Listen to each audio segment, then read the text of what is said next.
My name is Hassan Adeko.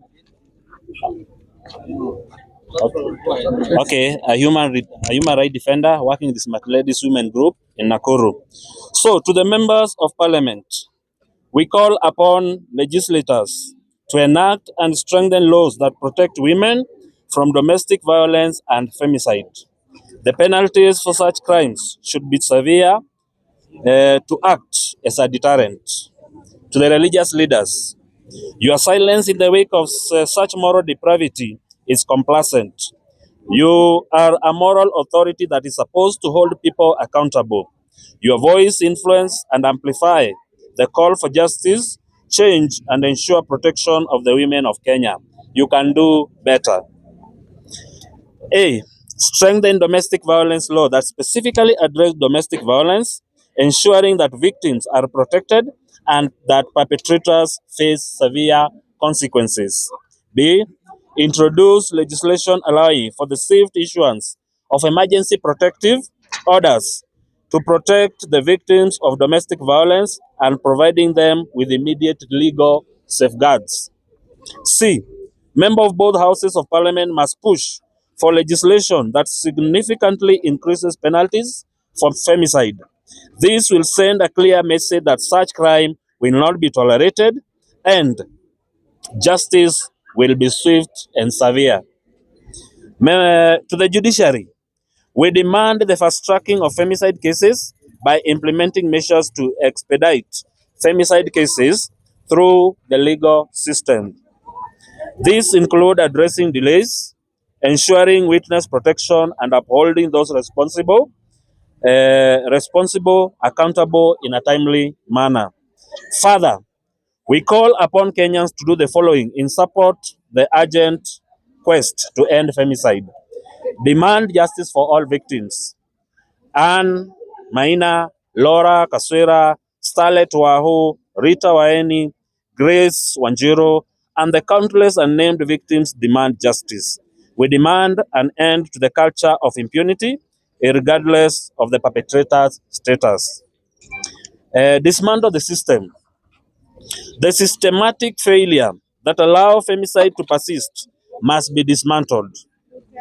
No more delays, no more excuses. We demand accountability from those who swore an oath to protect us. Demand police overhaul now. The police force must be purged of those who betray their oath. We demand immediate action against Police Constable Nicholas Musyoka Musau and a thorough investigation into the conduct of all officers involved in femicide cases. Exercise community vigilance. We call upon our community to be very vigilant. We must protect our sisters, our daughters, and friends from those who seek to harm them. Silence in the face of violence is complicity. Push for radical legislative overhaul. Our legislatures must enact laws that strike out fear into the hearts of potential perpetrators. Femicide should carry severe consequences, and we demand radical legislative changes to reflect the urgency of this crisis. Our message is clear. Enough is enough. We will not be silenced, and we will not allow our sisters to be forgotten. It is time, it is time for this, and it is revolution now. Let the powerful tremble at the voices of outraged citizens in solidarity and in defense, signed by all the organizations who are supporting this clarion call and march. Thank you. Nakuru girls, where are you?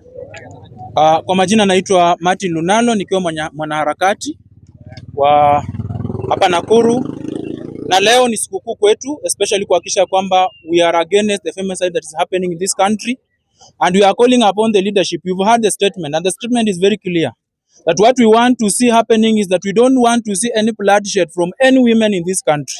Yeah. That it's enough for us to be mourning about the women deaths that are occurring because of intended perpetrators who are all over this country. Na tunasema ya kwamba ni muhimu sana kwa serikali kuweka mikakati ya kuhakikisha kwamba wananchi wetu na wanawake wetu ama ile jinsia ya kike imepewa ulinzi wa kutosha. Jambo lingine ambalo yafaa tuseme ni kwamba tunayo serikali. na tumesikia ya kwamba miongoni mwa wale ambao wametekeleza mauaji ya wasichana wetu, ya wanawake wetu, ni watu kutoka nchi zingine. Tunataka kusikia rais wa nchi hii, His Excellency the President, Honorable William Samoei Ruto and the Kenya Kwanza government. We want to hear you apologize for the Kenyans for having allowed people to come to this country and kill our women. Yeah. That's a very strong statement that we are sending to the executive, and we are telling the judiciary ya kwamba hata kama mnakutana na rais kufanya mapendekezo jinsi ambavyo mtarani judiciary, what we want to see as women of this country is justice. Whether you are going into negotiation, whether you are not going into negotiation, we want to see those who are killed in this process being put to justice in this country. Kila ambacho tunasema ni kwamba wale mapolisi pia wamehusika kwa kuua wananchi wetu, kwa kuua wanawake wetu. Lazima wawekwe kipaumbele, lazima investigation ifanyike, lazima tuone wakirudishwa ndani ya seli, lazima tuone wakirudishwa ndani ya mahakama, lazima tuone wakifungwa vifungo ambavyo vinastahili kulingana na katiba yetu ya Kenya. Tumesikia ya kwamba Musau anataka kuachiliwa kwa bond, despite being clear of him killing Laura kwa sira. Na tunataka kusema ya kwamba hatutakubaliana na hiyo.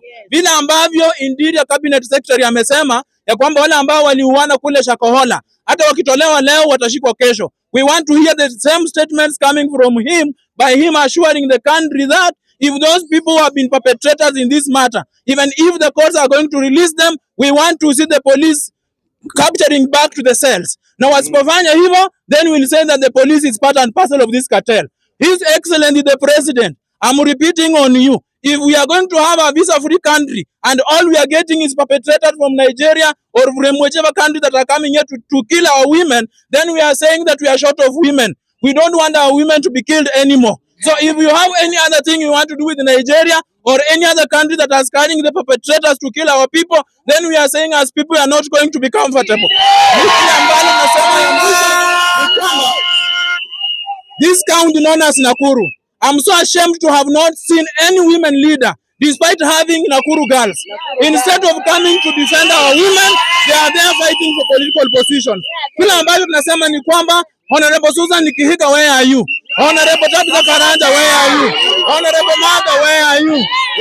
Wale waheshimiwa wote ambao wamechaguliwa na wamama na wanawake na wananchi wa kaunti yetu ya Nakuru, where are you to defend the rights of women? Kwa hivyo hatutakubali wakati wa siasa mnaacha wanawake, mnaacha wanaume wapigie kura, lakini wakati wanauawa hakuna hata mmoja wenu anaenda kufanya statement. You only come out to make statements if it's a prominent person who is funding your campaigns. If they are not that, then you have no business with your women. Ikifika 2027, if you are not going to make a decision on this matter, if you are not going to see people being handed over to the judiciary and the police prosecution, then we will say that you are not people we want to entertain in this county anymore. Kwa hivyo tunasema ya kwamba it's enough to kill our women.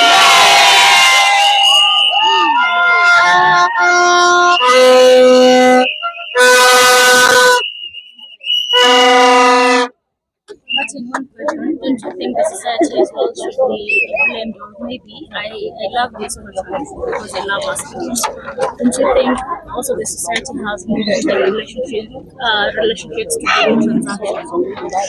I cannot say that the society is to blame, because what people are saying is that those women who are killed are also supposed to be blamed.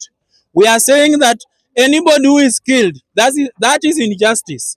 And we have prosecution, we have the police department that their role is to investigate, and we have the judiciary that their role is to ensure that justice is served. So hatuwezi kuja hapa tuseme ya kwamba ni jamii ambayo imelegeza. Yule ambaye ameuliwa pia anatoka kwa hiyo jamii. Yule ambaye ameuliwa ni mtu ambaye pia ako na haki yake ya kuwa na uhai kama mwananchi yeyote. Whether you have powers, whether you have money, whether you are educated, regardless of the business that you are doing, that must be respected. All we are saying is that we cannot blame our society for the murderers who are coming in the police service to kill our women. We cannot say that we are blaming our society for the intruders who are coming out of the country to come and kill our women. We are not saying that we will not blame our society for anybody else who will take their own law in hand and kill our women. So the society is nowhere to blame. The women who have been killed, they are nowhere to blame. What we are blaming today is, where is our justice system, and why is it that the cases that we have been prosecuting for the longest time, we have not yet gotten justice? What kind of evidence are you looking for?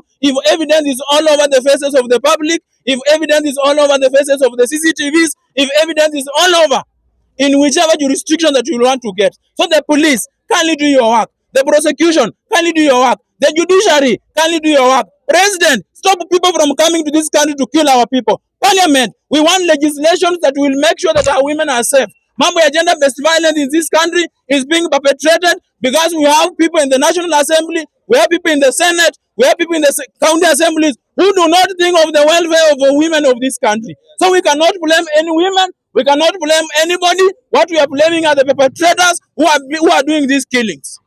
Yes. Okay, kwa majina naitwa Daisy Achieng. Nafanya kazi na shirika inaitwa Smart Ladies hapa na County. Smart Ladies is a sex workers led organization inasimamia sex workers na inaongozwa na sex workers.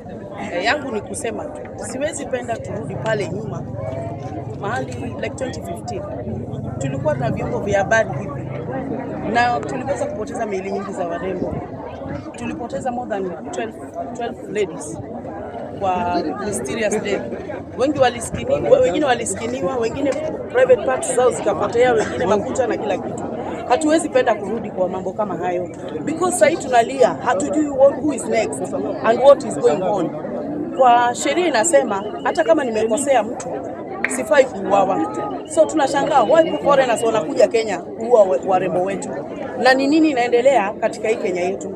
Nakuru tunauliza, we have Nakuru girls. Tulikuwa tunajivunia sana Nakuru tuko na girls. And yet sasa tunasikia maafa mengi ya wasichana wanauliwa kila wakati. Wanauliwa na cold blood. Hatusikii Nakuru girls wakiongea.